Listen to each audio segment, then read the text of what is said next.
Hello, everyone, and welcome to the NUFC360 podcast. With me this week is Jack and Stephen. Boys, there is nothing to celebrate. I want to come in and say much to celebrate. There's no reason why I'm so upbeat. I don't know why I'm so happy. But we're coming off a pretty disappointing 2-0 defeat. Now, I will caveat this for our group chat, for you, Mark, that we're not going in on the team before we start this. No one expected us to go to what's most likely the league champions at a stadium that we've had one win in my lifetime. And we weren't expecting anything, but we were expecting more, weren't we, Jack? Yeah, that's exactly what it was. Don't think we can say anyone was like, yeah, we'll go to Anfield, we'll get 3 points, come on. Like, no. But I think everything for me is in the context of the cup final, right? And that's simple as that. Really Liverpool now must feel so confident looking ahead to that. They were like, what have Newcastle shown us there that we've got to be scared about? Nothing. Yes, all right, Isak was missing. Okay, fair enough. 19 goals that season. 19 goals this season in the Premier League alone. Right, that is big. No question. That was Wilson's first start in the Premier League this season. Only the start was in the FA Cup against Birmingham. He's been injured for a while. He's just turned 33 today. So, look, Wilson is not the player he was. It's as simple as that.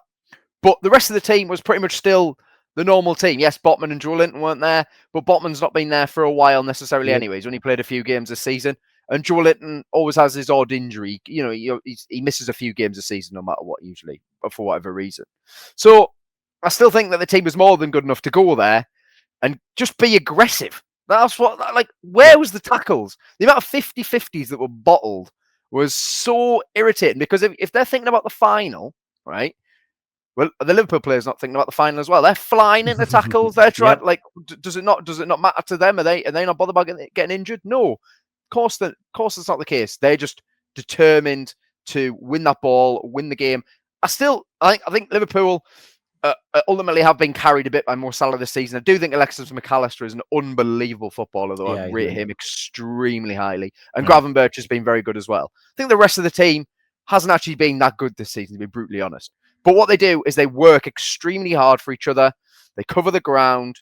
I wouldn't even say they respond to the atmosphere because the atmosphere is pretty dead, but they just they tackle. They run. They make effort. Newcastle do that as well, but not last night. Hall was probably our best player, I thought. Lewis Hall had a good game. He kept Salah pretty well. I thought Willock tried, at least. Whenever he got the ball, he tried to make a run, and he got past a few people sometimes, and then there was no one there with him. But no, but there was Wilson who was offside constantly. There was one, and then so I think for me, again, it's not literally that no one was like, right, we're going to go to Anfield, we're going to win, but ahead of the final, please give us something to hold on to and some sort of hope going into it. That the only hope we've got realistically after that is that Isak wasn't playing, and we should have Joelinton and Botman back. And that's really it, to be honest, because it was a pretty weak display. I know Howe said we're competitive. I don't think we were. I don't think 3 shots none on target is competitive against a team who they are as much as they're brilliant. They are. They got at Wolves. Nearly got something there like a week ago. Like, is someone going to tell me Wolves are a better team than Newcastle? No. So yeah, that's just how I felt about it. I mean, for me, there was a moment in the match which epitomised the difference where we had the ball in their third, which was a very rare occasion, and Luis Diaz ran back, won the ball. I can't remember who he tackled, but he tackled someone, probably Murphy or Livramento. Both were shocking. He won the ball, showed tenacity, and then they went off on the other end, which is the opposite of what we're normally that team. Gordon's normally the one making that tackle, then him and Willock start bombing up the pitch and whatnot. It was just flat. Tactically, Stephen, I mean, explain, you're the one that can give us all the crazy wording for what happens on the pitch. I can't remember that thing that you said a few weeks ago. But I can't imagine the field tilt looked very good for us. The field tilt did not look very good for us, no. But it looked like we were playing 4-4-2. It was a bit old school for some of it. I don't understand why. Can you explain what the sort of thought was there? Well, I mean, it's a very modern thing for a lot of teams nowadays to defend in a 4-4-2 because it allows you to press aggressively while maintaining your defensive cover.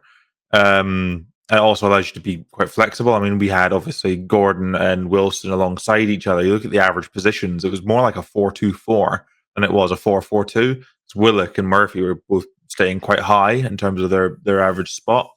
I think the thinking behind the shape was less defensive and more responsibility based. We know that Wilson can't do what Isak can. So I think what we did was we had Gordon moved into the middle to try and replace the link-up play of Isak a bit.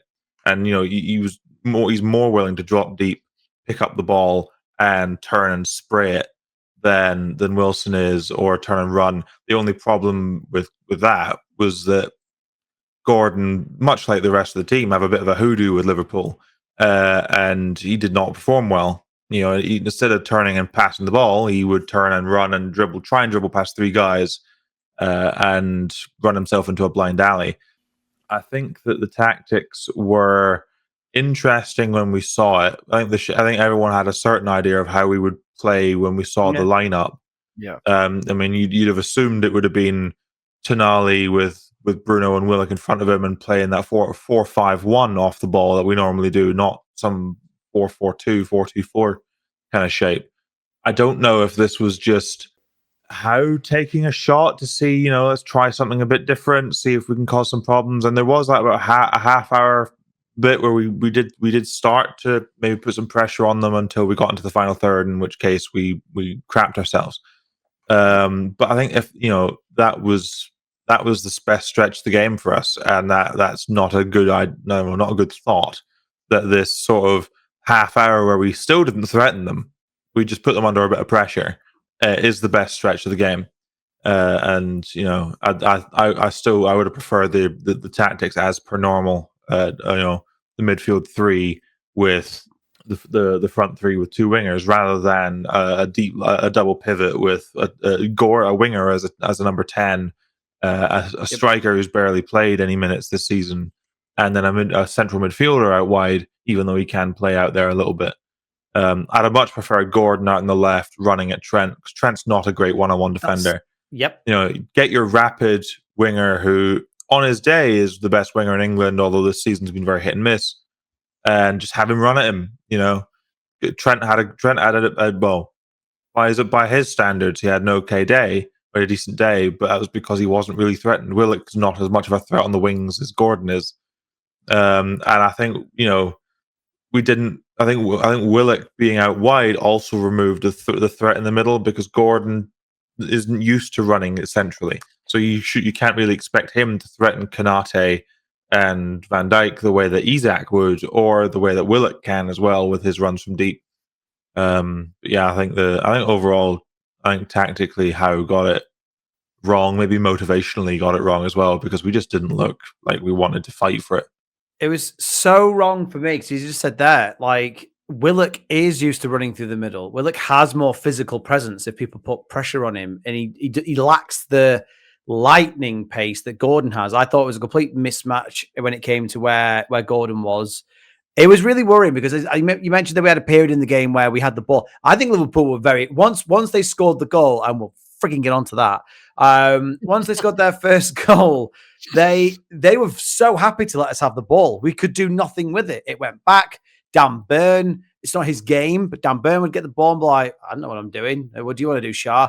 You tell me what I'll do. I'll do a diagonal ball, because they've worked so well all season. I've nailed everyone. And again, I don't know what's happened to his legs. He can't kick the ball. He used to ping a diagonal to Joe Linton. Almost regular, from one end of the pitch to the other. They just don't reach anymore. He just can't get the length on it anymore. But I mean, for the first goal, we had a bit of I'm vindicated in what I said. When we bought Pope, I thought it's a bit harsh on Dubravka, because I think he's a good goalkeeper. He's a good. I never said great, because in the chat it's like it's a joke that I think he's the greatest thing since like Schmeichel or Yashin or whatever. But like, I thought Dubravka was fine. And he's proven his worth when Pope was out injured, because he's had a good run in the team. We've had a good defense. He's been good on the ball. He's been good with his feet, and he's not made many mistakes. And that's all you can ask for the goalkeeper. He's been convinced to stay, and then all of a sudden Pope's back in the team, and I think he's been shambolic. I think the first goal that we conceded was so soft. That's the most disappointing thing about the whole game was we didn't get battered, but it's because I feel like Liverpool knew they didn't have to batter us. They didn't have to bombard us with shots on goal and whatnot. They got their first goal, really soft goal, and then that it was just kind of game over because we weren't going to show anything to threaten them with. But should Nick Pope start against Brighton, Jack, in your opinion? Or would you drop him and put Martin back in? Martin needs to come back in. I've got no idea why Pope's playing. To be brutally honest, I've got no idea why he was dropped. Why Dubravka was dropped anyway. When it happened, I was like, why? Weird timing. What was why? Like, all right, yeah, we just lost to Man City 4-0. He wasn't at fault for any of the goals. Nope. All of the goals he could do absolutely nothing about. I'm pretty sure the Marmouche one, his hat-trick one, was from about 6 yards out. He was just on his own, 6 yards out. I don't know what Dubravka's meant to do about that one. It felt like he got, I think, Howe spoke about it. He said when Pope's at his best, he's the best shot stopper in the Premier League. And he has been. And he has been. When we finished 4th, he had a brilliant season. What was also made Pope brilliant was the fact he's 6'6" and he caught everything. So we barely conceded from a set piece. And also his sweeping was excellent as well. The way he used to come up sweeping. No, not in the sense of like he'd get the ball, he'd play it out. He'd just come out and clear up the danger. Like and it meant with a slow back four of Trippier, Cher, Botman, and Byrne, we could still play the high line because Pope was in behind to just clear the danger, and then we could reset and have that back and have the back in the defensive shape. And then since he's come back, you know, I think everyone was quite happy when obviously was really pleased to have him back and looking forward to seeing what he could do this season. Maybe not you, but Dubravka did struggle at the end. Did struggle last year, so I think that it was a case of right. We've got Pope back, lovely. Let's see what happens. And he's just not the same goalkeeper after that injury. It's a real shame because he was brilliant at shot stopping. He's always been really bad, and he has been classic shot stopping. Yeah, really bad at kicking the ball. I mean, like we're talking. I'm not sure he can actually do it. He looks like a wind-up toy, doesn't he? He's going to kick the ball. Bricks of cement on his feet. He just wallops it every time. As my dad always says, he's a bomb scare. Yeah, he is. It's so uncomfortable. So if he's not, so if he can't stop the shots anymore to the level that he could do, then we need a goalkeeper in who is maybe. You could argue the same level as Pope. I'd actually argue Dubravka's been better than Pope at shot stopping this season. So, and he's also much better at playing off from the back. So Dubravka needs to come back in. It's a big game on Sunday. It's arguably a better chance of winning a trophy than the one they're in a final for, which is insane. But it probably could be 5 more games, but yeah, we are. Yeah. So Dubravka needs to start. Look, I get why I wanted to bring Pope in because obviously he wants to try and get some confidence back into him, maybe. And what have you? It's not worked. It's time to accept that and get him dropped and get Dubravka back in. Yeah. Another one, Steven, you can take it away on this gentleman who has gone missing. A man who we could rely on in the midfield, who is our heart and soul, who is our passion, who could not be pressed, who would be the most intelligent footballer on the field. Where the shitting hell is Bruno? Where's he gone? What's happened to this man? Honestly, I don't. I don't know. I don't know what it is. It's odd. I think it is partly to do with the way that we're playing. I think because our style of play has become a bit muddled in since our run of 9 wins in a row. During that run of 9 wins. You know, I think the midfield could do no wrong. Yeah, pretty much. Yeah. And then since then, I think that there's been some of the common themes has been that the tactics have been a bit muddled. The levels of application by the team have seemingly been a bit muddled, and whether or not that's due to burnout or due to the wrong message or the wrong planning by the coaching staff, I'm not sure, but.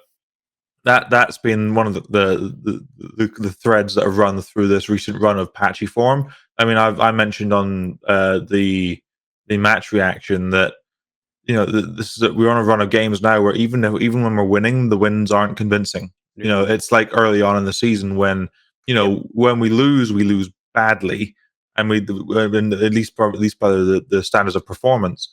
And then when we do win, it's really shaky. Even the 3-1 win against Southampton, which by the end seemed comfortable, was not easy. We made it look harder than it needed to be.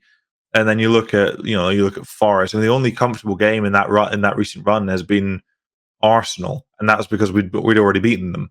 We could set up to just defend. We didn't need to be super aggressive, even though we were aggressive to a degree. In terms of Bruno, I think it's just that he plays every minute that's available to him, pretty much. And I think at a certain point, we ask him to do so much. We ask him to do so much in the midfield. Like even though he doesn't do as much of the defensive work now with when Tonali's in, he's asked to get us out of trouble. And he does track back a ton. He gets back into the box, carries the ball around when he wins the ball back in the box, gives us all heart attacks, then gets the ball out. And then he's taking it past guys. He's passing it. He's dribbling. He's trying to set up creative chances as well. He's doing so much for us. I think it is just the midfield is just being asked, or is just being run into the ground a bit. And I think it's showing the lack of depth through injury with Joelinton out, but the lack of quality and depth. In that we've noted that Willock's had a bad year overall. I think we know that Sean Longstaff's no longer at the level we need, and his levels dropped even this season. When he can't even shine against Birmingham, it's a problem. And it looks like the only depth piece we have in midfield right now, who probably should be the third starter right now, is Lewis Miley. Yeah. And I think that's a problem. I think we're showing that there is a lack of depth, and I think it all comes back to the squad eventually. You look at Liverpool, they have on their bench, they have better players than we do. Yeah, their starting 11 overall is better than ours is, and I think it showed. I think we are reaping the results of PSR. PSR, a mixture of PSR, getting back to trying to play intense football, which we didn't always play last season, and early on this season, and overpaying for certain players and not padding out depth better and whatnot. I think there's a whole host of reasons why we're in this run. I think that once we get injuries back, the hope for me is that once Joelinton's back in, we can just start subbing on Miley and Willock rather than relying on Willock. And we've got Barnes back, who seems to be fit. Hopefully Isak's fine, which I don't know what the full update on him is. Yeah, not serious. Might miss Sunday. So okay. Like I said in the match reaction, I don't. As long as he is guaranteed fit for the final, I can take it. Sunday won't be ideal because ideally we want to stay in the FA Cup, but as long as he's guaranteed fit for the final, I'll take it. Because if he turns up in the final, we have a reasonable shot at actually doing something. Chance. Yeah, I mean, I think everyone agrees that when Isak was ruled out, I was like, oh god, he's the only player that we can give half a chance to. He's the only player on the pitch that could maybe get past Van Dijk, definitely past Konate, and cause them a problem. He can make his own stuff out of nothing. He scored that goal against them, didn't he? He scored two against them on his debut. Yeah, no, but I'm on about one this season where he got the world. Bruno played the pass into him. He shifted it past Van Dijk and then he smashed it in the top corner from like 25 yards out. I want to just touch on Bruno a little bit because I wouldn't have started him last night. I think he needs a rest, but also I think he needs a kick up the backside. Because ultimately, he knows that he is a key player. He's the captain. He's going to play, but his levels have dropped very, very low. Even against Nottingham Forest, he was the worst midfielder by a long way. Willock and Miley were much better than him in the whole game. Miley deserved to start last night. Yep. Bruno should have been on the bench. It should have been Tonali, Miley, and Willock because Willock also deserves to start because Willock played well against Forest. Mm-hmm. I'm not saying I want Bruno dropped for good. Blah blah. Like I'm not overreacting here. I'm saying he needs either a little rest because he's played a lot of minutes, or just like a little sort of an indicator that your place in the team is not guaranteed. Yep. Even you're the captain, you can't just keep playing poorly when we all know how good you can be. Yep. So I would have done that. I think on Sunday. He probably will start, and I don't know if that's the right decision, but I do think last night he should have been on the bench. Yeah, and for someone like Bruno, as I say, he's the sort of player in these big games that allows the team to play around him. He's one of the most.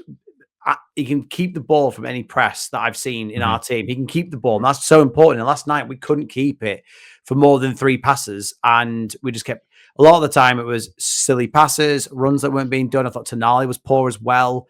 He was poor. He gave away the ball for the second goal. And, you know what I mean? And he gave the ball away quite a lot. I thought he did. Yeah. We've touched. I mean, I'm not going to go too hard on Wilson. He's not the player he used to be. He is 33 now, on and off with injuries. He needs to go. Glass. He's made of glass. He's like Miggy. You were great when we needed you. You scored very important goals, keepers in the league, but you are no longer at the level, and he needs to go. That opportunity that you had when he was offside was horrifically missed. Yeah, and then the one when he was onside, I said, me and my dad were going mental.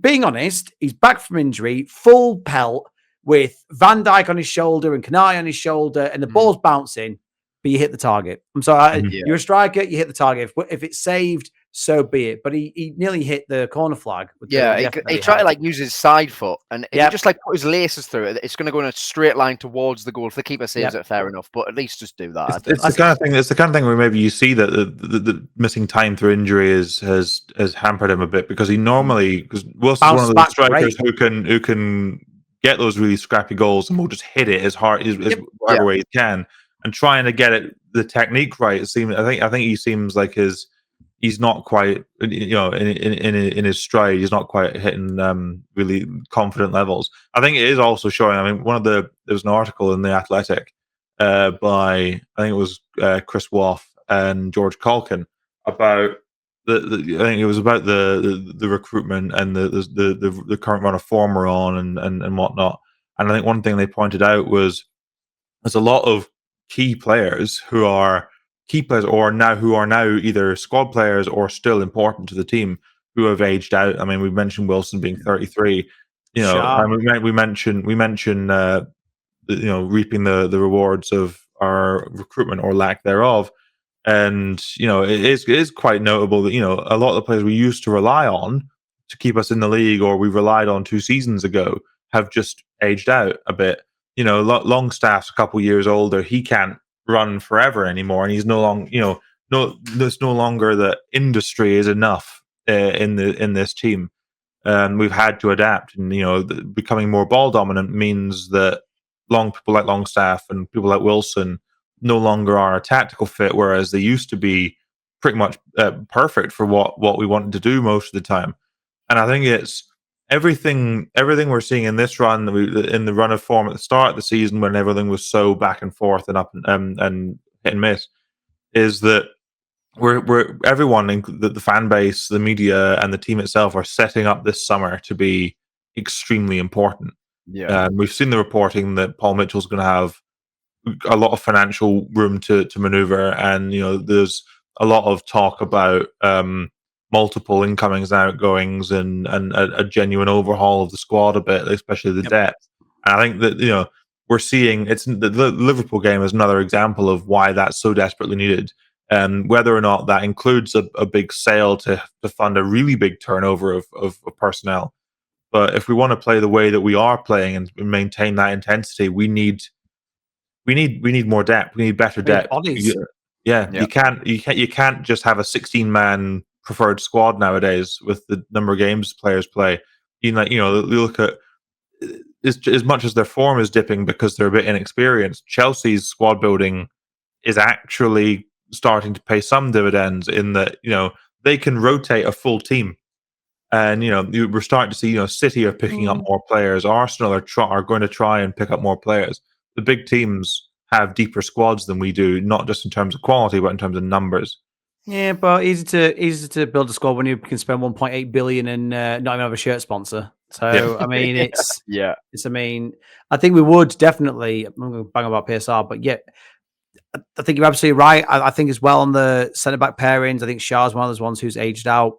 And it's a shame because I think he's been a fantastic servant. I think last season and the season before, unbelievable, yeah. he's been sensational. When Steve Bruce One dropped of the him, I best couldn't believe transfer it. deals ever. Yeah, in the Premier League. 3 mil 3.5 from million. Steve-O. Thank you very much. 3 million for a player like that. Yeah, Yeah, class. But one thing on Botman as well, I think if he doesn't feature soon, I'd ship him off. We can't be having players out for this long. I don't want a Wilson in defence. He's come back from a long injury, then he's come out. When did you back? Is it a bad injury he's had again? No, it's not a bad injury. No, it's not a bad injury. Is he due back soon? Yeah. And There's a lot of Howe's doing his normal sort of vague thing, but there's a potential, a good chance that you might feature for against Brighton. Okay. It's not the same knee that he'd injured before. It's just they've got Burn in situ, and he's done well enough. He's not had a really good season overall. I think he has had a good season. They have the opportunity, they have the privilege of being able to be careful with Botman, because you want to make sure that he's long term perfectly healthy and able to go full seasons. And I think taking the cautious route now with him is I think that's the right call. I would agree that if he becomes really injury prone, then you're going to have to move him on. Yep. There will still be teams who'd be willing to pay. I mean, his value went up when he joined us after the season that he had a couple of seasons ago. And I think since then, I think we'd still get most of our money back for him. But I think he'll be fine long term. I think we're just wrapping him in cotton wool a bit at the moment. I hope so. We know that he is better than Burn is when fit. I also think Botman, I think since he come back, he was brilliant, to be honest, in every game he played. I think at the start of the Tottenham game, I remember that was his first game back, he looked a bit shaky initially. Which is fair enough. Even then, his positioning, right, the Solanke goal was actually the right position to be in. It's just Solanke made a really good diving header. Yeah, about 15 minutes, and after that, it was like, oh, he's back. Because after an ACL, you're never sure what they're going to be like, and it was like, oh, we've got our Rolls Royce back in defence. Passing. It was unbelievable against Arsenal in both legs. It was absolutely magnificent in those games. And that's the thing. If we've got him for the final, that's big having Botman back. And I would do Botman and Burn. I think shares. I would. I totally agree. Yeah. I think Burns deserved it. I'm critical of everyone at all times, and as a left back, to be fair to him, it's not. I don't mince my words, but I think that Burn has been sensational this season. I think the lack of conversation around him has been the biggest compliment you can pay him, because you never hear about him because he's just doing his job. He's doing a great job. He rarely puts a foot wrong. He's very limited, as I say. When he gets the ball yesterday, Liverpool were like, "Go on then, Dan, what are you gonna do?" We'll sit here and wait. We'll wait on you. It doesn't matter. You're going to do nothing. But one of two things. He'll turn and pass it to Hall, or he'll turn and pass it to Cher. Or I might go back to Pope. Oh, maybe. Jesus. Concrete feet. Or once in a while, once every 10, 11 games, he might carry it into midfield once and never do it again. And then that'll be it. Yeah. There is one positive out of this game. One positive is, barring the 100% penalty that he gave away that should have been given, I thought Lewis Hall did a very good job on Salah. I thought Salah was very quiet, and that's why Diaz was one of the most. They just give it to Diaz instead. They had a few runs at him. It was 100% a penalty. I don't know how he got the free kick. He definitely tried to take him out, and then put his arm across him as well. I was like, "That's a pen. That's a pen." I thought it was a foul on him initially, to be honest. Salah pushes him in the face. That's a contact spot. Contact spot. But I thought Lewis Hall was our only good player, and his continued form is he's the only player that could probably go, I can do that again. I did my job and I can do that again. So fingers crossed. That's why they threw him out in front of the media, wasn't it? Go on, Lewis. You're the only one who the only one who did anything. He's the only one. I mean, you mentioned how good a season Burn has. I mean, Hall's the only one I think who has had a more consistently. I mean, I think he's the only one who's had a really consistently good season. I mean, he's been sensational. Isak's been amazing for a while, but the start of the season for him was really slow, and Burns had some poor performances, especially recently. He had a couple of really spotty games. Hall didn't start well.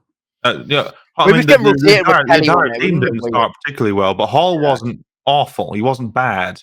He was always okay, and then he's just gotten better and better and better as he's gone. Yeah, I feel he stepped up and he's just stayed there. He had one great game, and he's just his levels just been there. I love how he doesn't lose the ball very often. His range of passing is great.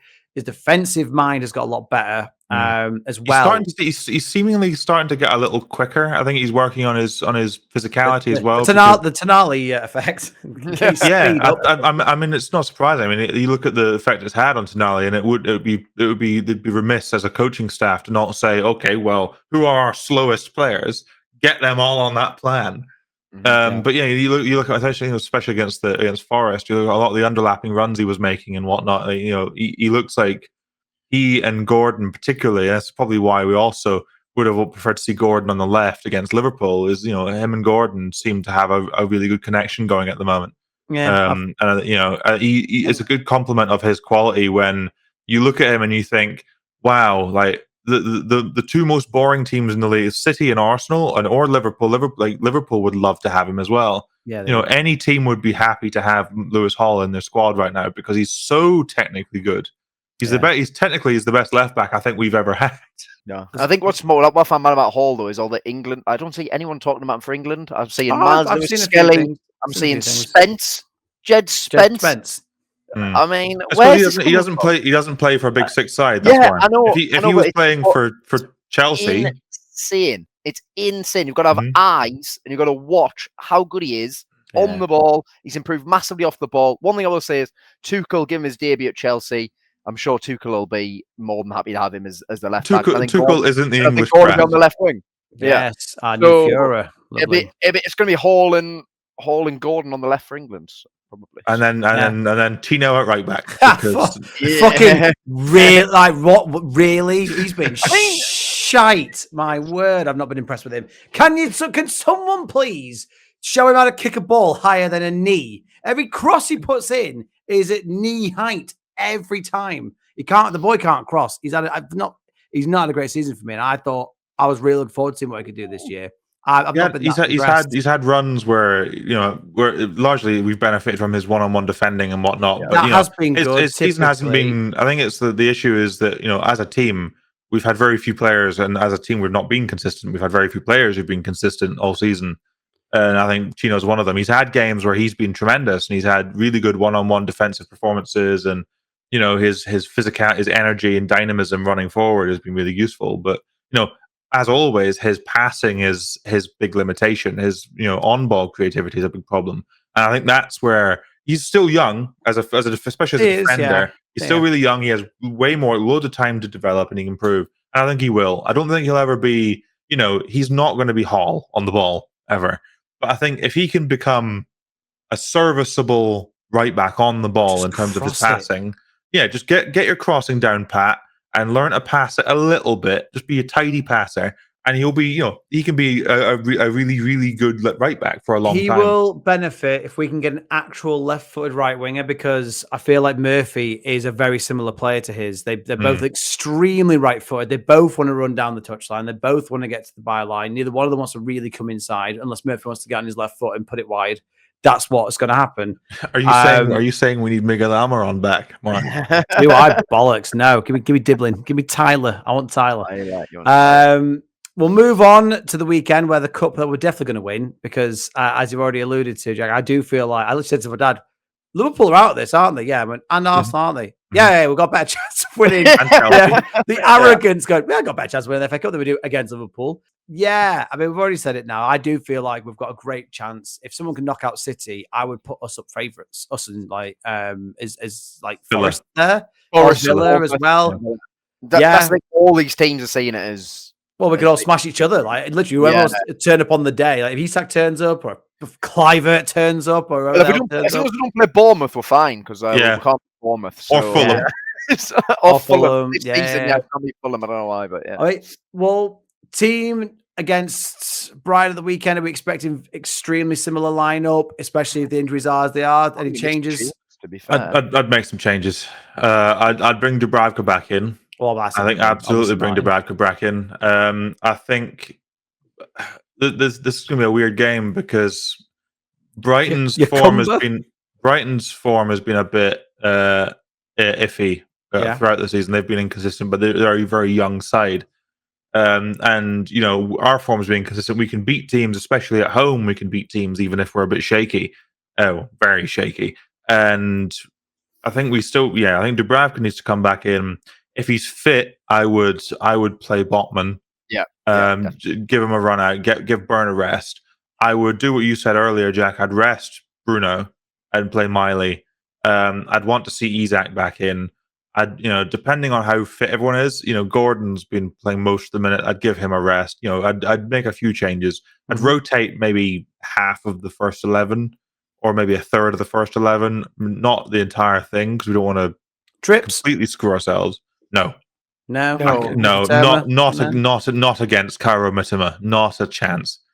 He can be fine when he's playing wing back against Arsenal, who are awful in attack.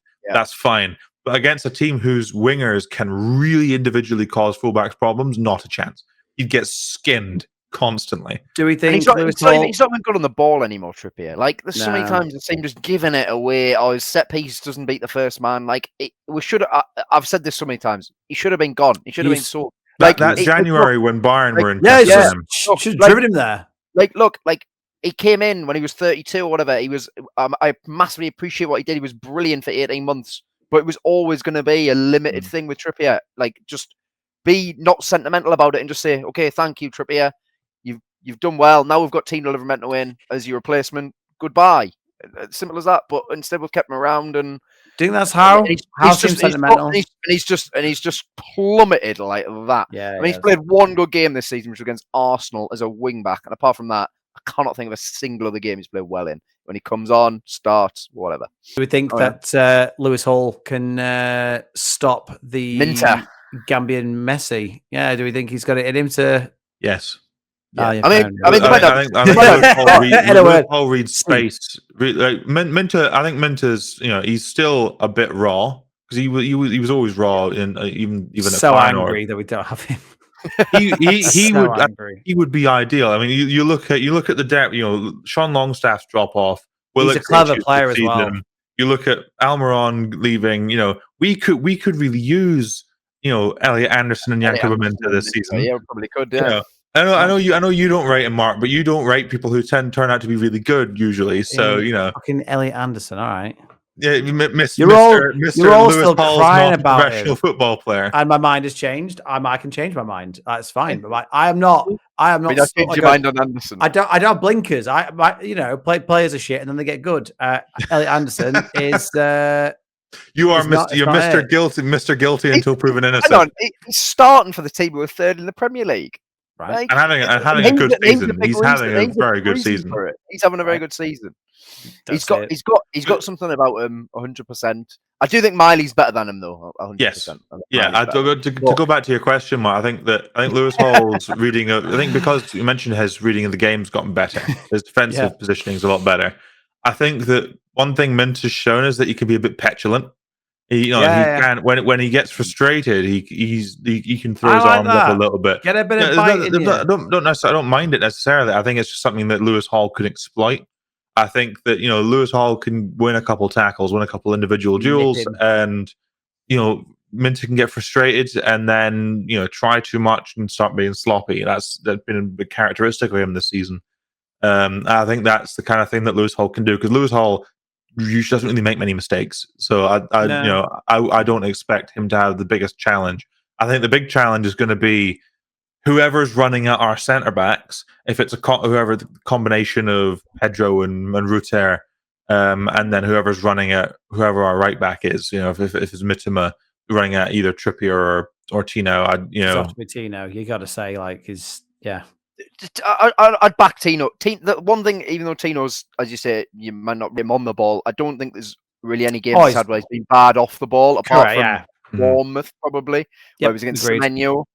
I think apart from that, he's dealt with even last night. I thought he dealt with Diaz relatively well, to be honest. Like, I don't like the goal, for example. The first goal is not because he's running at Share. He's not running at Livramento because Tino's up the pitch because we won a counter attack and we lost the ball.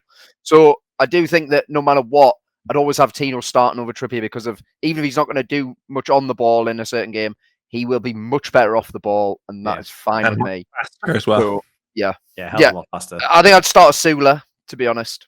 If Isak's not fit, I'd start Sula. 100%. Over Wilson, yeah. The thing with Osula is, yes, he's very, very raw, Shit. but Oh, sorry, He's not, raw. Yes, raw. He's not, Very raw. no, he's not. He really has got something about him. He's got that physicality. He's got that pace. He tackled himself.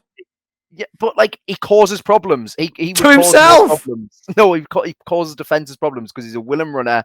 He's going to charge him behind. He is physical and quick. He's going to put himself about. The reason Newcastle signed him is and it's what a lot of teams are doing now. I was reading about a bit today, looking at like profiles of players rather than what they've done in senior football. Mm-hmm. And they looked at his profile in the sense of like he's big, he's strong, he's quick, and he's got and there's something there to develop. I think he will turn into a really decent striker. I hope so. He's obviously not there at the moment, but I would start him if Isak's not fit on Sunday, because I think he'd give Lewis Dunk or Webster or whoever the centre back is a lot more problems than Wilson. Yeah, I feel like I like the idea in regards to what you say about development. I don't feel at the moment he uses his physicality enough. Whereas if I saw a ball punted up to him, I know Wilson's a bastard. He's backing into him. He's all over him. It'd be awful to play against. Whereas I feel like Will doesn't have that yet. But I do feel like what you're saying is right. He is fast.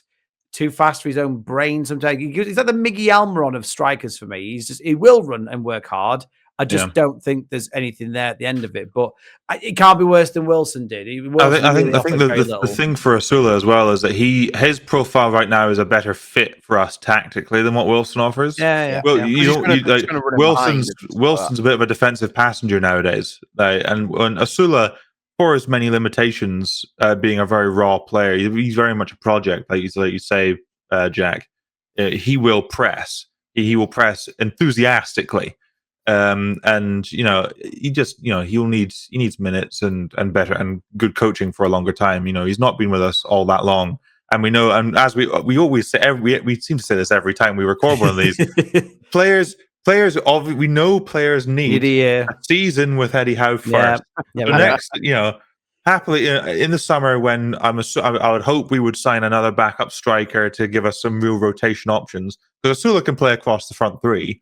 That next season, if we're in Europe and we have more minutes to spare, he can play lesser tournament games and whatnot, and he hopefully step up. But this season, I'd rather have, like you said, I'd rather have him playing against Brighton, especially against Duncan Webb. So a bunch of really slow centre backs, he can put them under some pressure. And Verbruggen has a mistake in him. He really does. If you put him under pressure, he can really give you a gift. Every player needs a season with Eddie Howe and a season of me calling them shit, and then they're great. And then Lewis Hall. And then they turn to Lewis Hall. Lewis Hall and Sandro Tonali. Although I've still not forgiven him. He's got to win the league before I forgive him for a year out getting paid, millionaire. Score predictions. Jack, you can go first. What's TalkSport saying? Well, okay, so I think obviously Brighton are a strange team. I feel like they got absolutely annihilated by Nottingham Forest a few weeks ago, but then have bounced back relatively well from that. So, this will be Bournemouth in the midweek. So they've got some really good attacking players. They like their options, and I quite like what Hurstler's doing. Do think they're there to be got at, though, and I felt like the 1-0 that we lost them at home earlier in the season, we should have easily won, because I'm pretty sure Isak missed 3 1-on-1, Bournemouth the 1-on-1 as well. So I'm going to say, just because the fact that we do probably need to win this one, get ourselves through the next round of the FA Cup. I'm going to go 3-1 win for Newcastle. Asula at a bag. Oh, Stephen, hit us with some statistics, please. And how much are we going to win? How many goals is Asula going to score? I don't think Asula's going to score. Where's the faith that like? we know the rules about my positivity, Jack. Fair enough. To be honest, he's probably been on the bench, so yeah, that'll be it. He will be on the bench. In terms of numbers, Brighton are worse than us in every underlying category this season. You look at expected goals and expected goals against, we're better than they are. They have. Their goal difference and ours are not too far apart in actuality. I think ours is +8, theirs is +5. But our expected goal difference is like +10 to theirs is +1. So they've had games where they've run hot a little bit, and we've had some underperformances. And I think that ultimately those numbers do tend to pan out in terms of expected goal numbers. So I can see us I can see us getting some revenge, especially being a home game. I think when we do play at home, we still have an advantage. I do think if Isak isn't playing, I don't know who's. I don't know. We don't know what the situation with that will be. Then I think they will still be able to cause us a problem. And I think, given our frailty, especially whenever Howe gives a halftime team talk at the moment, he seems to just tell them to switch off. I can see us. I can see us drawing, and then I don't know. We might win on penalties, but I can see us. I can see us losing. Yeah. We've done it before. We've done it before. We've done it before. Yeah, but once or twice. Once maybe. So, score prediction? One. Yeah. Well, yeah. Well, you asked me for stats as well, so I had to get on numbers. A draw. It'll be a draw. Yeah, I think a 1-1. I think a 1-1 draw. I think that Barnes will score a goal. Oh, and I dread the idea of a draw in the FA Cup because I think we might lose on penalties. Okay. God, if Martin starts, we don't concede. Fact. Just fact. He's a wall. Is a 1-man wall. So if it's Martin starting, which that round, if it's Martin in net, then I would say it'll be 2-0 to Newcastle. Because Verbruggen, as much as I do think he's a good goalkeeper for the future, I think I would love him in our net just because I think he's one. I could forgive Pope for being shit if he was like 20. I think 2-0. I think 2-0. I think however, I've said 2-0 and I'm rattling around my brain who the hell I think is going to score these 2 goals. I don't know. Shot Longstaff. We got to shot Longstaff and Dunburn. Never in my life has a man gifted in the air be so shite in the. I know it's pretty mad, isn't it? 50 pence head, isn't it? It really is. Every time. You could make a shout for Lewis Miley scoring. He seems to have a knack for it a little bit. Yeah, it's two-footed, which gives you a massive advantage. But yeah, I think 2-0 because they're a little bit like us this season, but a bit worse, as you say. They're missing that X factor in Isak, who I think has been sensational. Though I think their squad as a whole is a better balanced squad and a bigger squad than ours. So we're all positive, kind of. We'll take that as a 2-1 positivity.